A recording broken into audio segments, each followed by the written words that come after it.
This is me using my face to get into a convenience store in China, where you can buy food through facial recognition technology.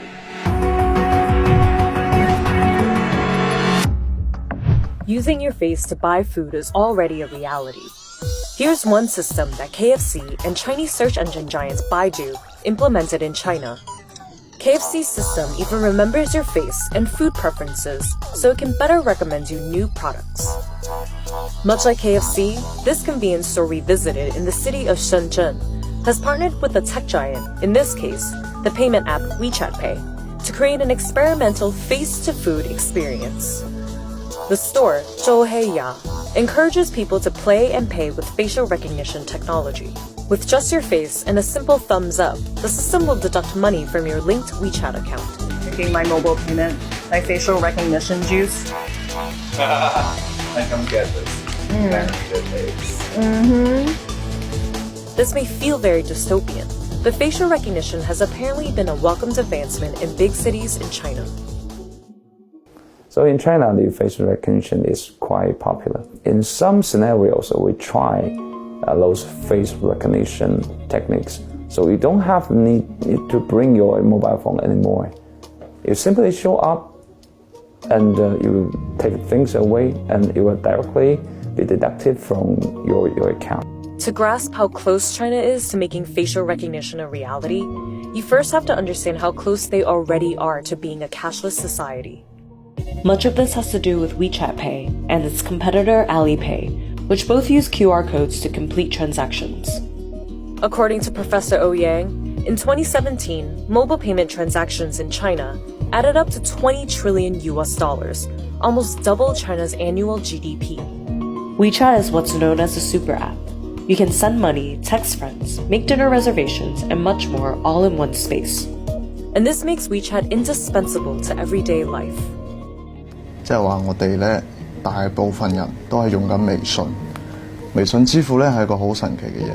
This is my cousin, a Shenzhen native, and I roped him in to give us his perspective on how ubiquitous WeChat has become. 我平時出去都唔帶銀包噶啦，銀包太大隻啦，冇手機咁方便。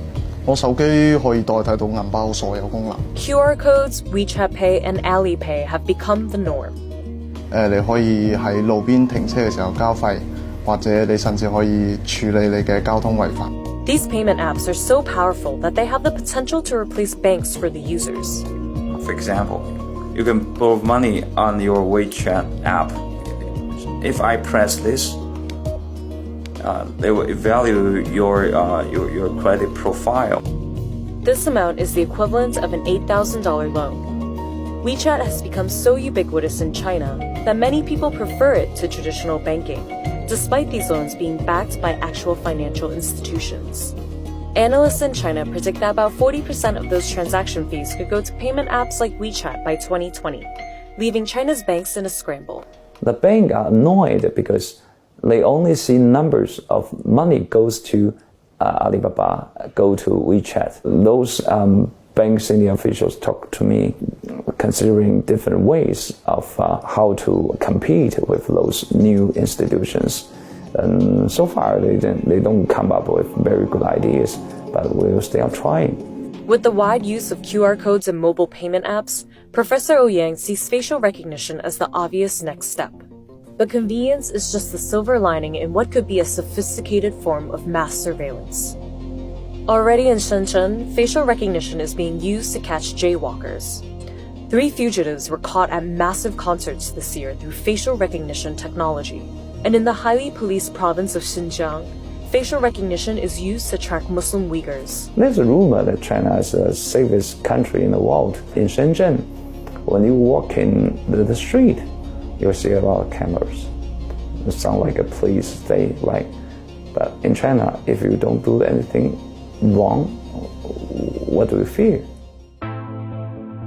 Traveling in China has become nearly impossible without the use of QR codes and mobile payment apps.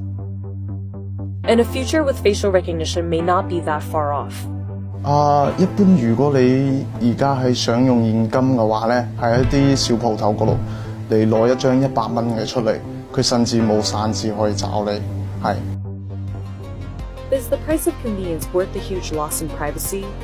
to leave us with some words from the late and great Prince, who gave this speech at the Yahoo Internet Life Awards in 1999. Don't be fooled by the internet. It's cool to get on the computer, but don't let the computer get on you.